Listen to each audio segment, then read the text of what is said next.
स्वस्ति श्री गणेशाय नमः। श्री सरस्वत्यै नमः। श्री स्वस्तानी देव्यै नमः। आध्यात्मक युट्युब च्यानल लाइफके टेलिभिजन हेरेर बस्नुहुने श्रद्धालु भक्तजनहरूमा सधैँझै आज पनि म माघ मास महात्म्य अन्तर्गतको कथा श्रवण गराउन उपस्थित भइसकेकी छु। स्वीकार्नुहोस्। जय श्री राधे, जय श्री स्वस्तानी। श्रद्धालु भक्तजन, म कथा श्रवण गराउन अगाडि यहाँहरूलाई प्रथम श्लोक श्री स्वस्तानी महमाया जगदीश्वरीको प्रथम श्लोक श्रवण गराउन गइरहेको छु। सम्भव भएसम्म श्रद्धालु भक्तजन यहाँहरूले सधैँझै चन्दन अक्षता फूल लिएर श्री स्वस्तानी जगदीश्वरीलाई सम्झेर श्रवण गर्न सक्नुहुनेछ। ओम एम ब्रह्मा वरुणेन्द्र रुद्र मरुत स्तुन्वन्ति देवीस्तवे वेदै साङ्क पदक्रम उपनिषदैर्गायन्ति यं सामगा ध्यानावस्थित तत्गतेन मनसा पश्यन्ति योमयोगिनो यस्यान्तं न विदुषुरासुरागणदेवाय तस्मै नमः। श्रीमच्चन्दन चर्चित जलवपु शुक्लं भरमल्लिका मालालङ्कृत कुण्डल प्रबिल्सन्मुक्तवाली शोभिता सर्वज्ञान निदान पुस्तकधरा रुद्राक्षमालाधरा वाग्देवी वदनाम्बुजे वसतु मे त्रैलोक्य माता चिरम्। मूकं करोति वाचाल पङ्गुलङ्घयते गिरिं यत्कृपः तमः वन्दे परमानन्दमाधवम्। नमो भगवते तस्मै व्यासायामिति तेजसे यस्या प्रसाद दक्ष्यामि नारायण कथामिमम्। नारायणं नमस्कृत्य नर चैव नरोत्तमं देवीं सरस्वती व्यासो ततो जयमुदीरयेत्। श्रद्धालु भक्तजन, यहाँहरूले प्रथम श्लोक श्रवण गरिसक्नु भएको छ। माघ मास महात्म्य अन्तर्गतको श्री स्वस्तानी व्रत कथाको 11औं अध्याय लिएर यहाँहरूलाई श्रवण गराउन गइरहेकी छु। सम्भव भएसम्म यहाँहरूले एकचित्त भएर कथा श्रवण गरिदिनुहोला।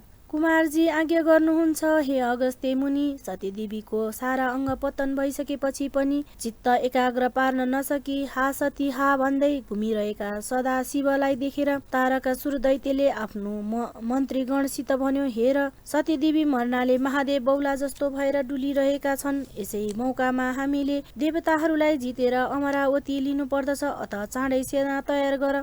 तारकासुरको यस्तो कुरा सुनेर मन्त्रीगणले तत्काल चतुर गिणी हात्ती घोडा रथ पैदल सेना तयार गरी अमरावती तर्फ प्रस्थान गरे। त्यसरी दानवहरू आउन लागेको देखि भयभीत भएर सबै देवताहरूले भने, हे अमरगण हो, श्री महादेवबाट वरदान पाएका तारकासुर दानवलाई हामीहरूले जित्न सक्दैनौँ, तसर्थ यहाँबाट भागौँ। यति भनेर सारा देवता मृग स्थलीमा आई लुकेर बसिरहे। तारकासुर दानवले अमरावती रित्तो देखेर इन्द्राणी सहित तीनै लोकमा अधिकार गरेर आनन्दपूर्वक राज्य गर्न लाग्यो। त्यसपछि पृथ्वी भ्रमण गर्दै महादेव त्यही मृगस्थलीमा आउनुभयो र देवताहरूले देखि साष्टाङ्ग दण्डवत गरी, हे परमेश्वर, अब सतीदेवीको शरीर हजुरसित छैन, हामीलाई हेर्नुहोस्। पापिष्ट तारकासुर दानवले हजुरबाट वरदान पाएको हुँदा हामीहरू त्यसलाई जित्न असमर्थ छौँ, अत त्यसैको डरले यहाँ लुक्नु परेको छ।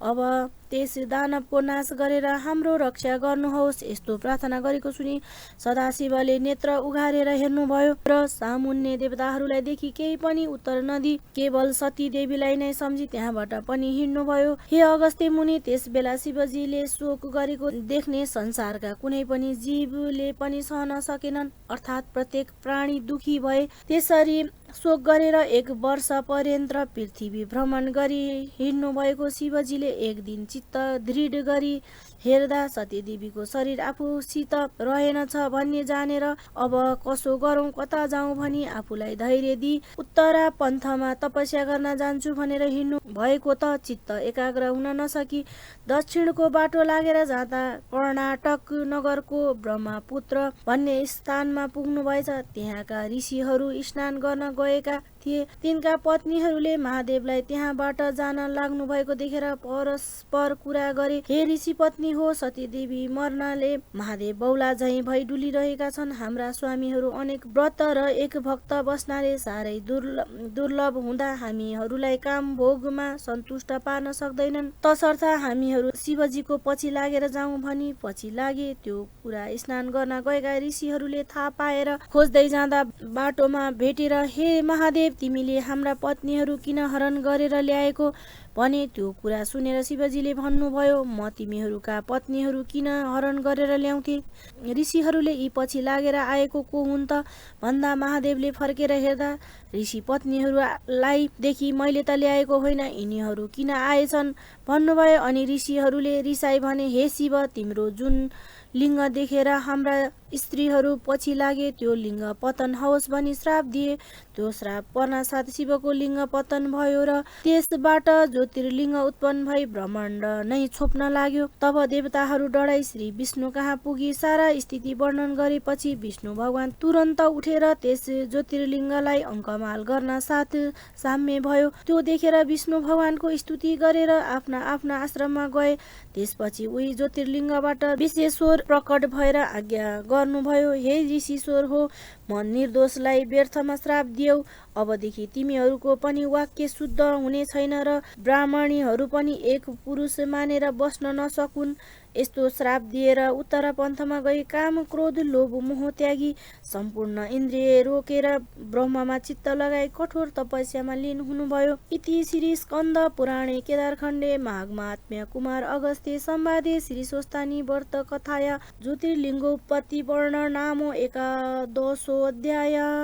जय श्री स्वस्तानी जगदीश्वरी महामाया। श्रद्धालु भक्तजन, यहाँहरूले 11औं अध्यायको कथा पनि श्रवण गरिसक्नु भएको छ।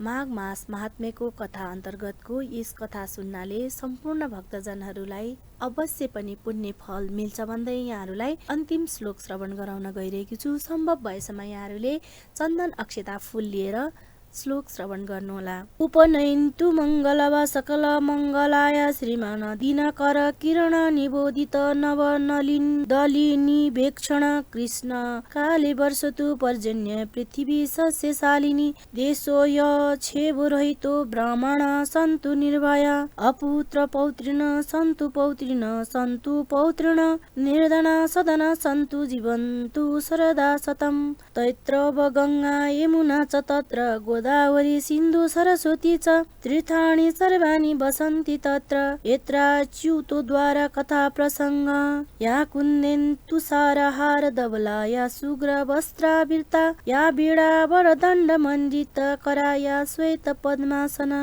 या ब्रह्माच्युतो शङ्कर प्रविधि वै दैवी सदा वण्डिता सा मां पातु सरस्वती भगवती निश्चित जाड्यापहा कायेन वाचा मनश्रिद्य बुद्ध्यात्मना वा प्रकृति स्वभावत् करोमि इति सकल परस्मै नारायण इति समर्पण इति तत्। जय श्री स्वस्तानी जगदीश्वरी।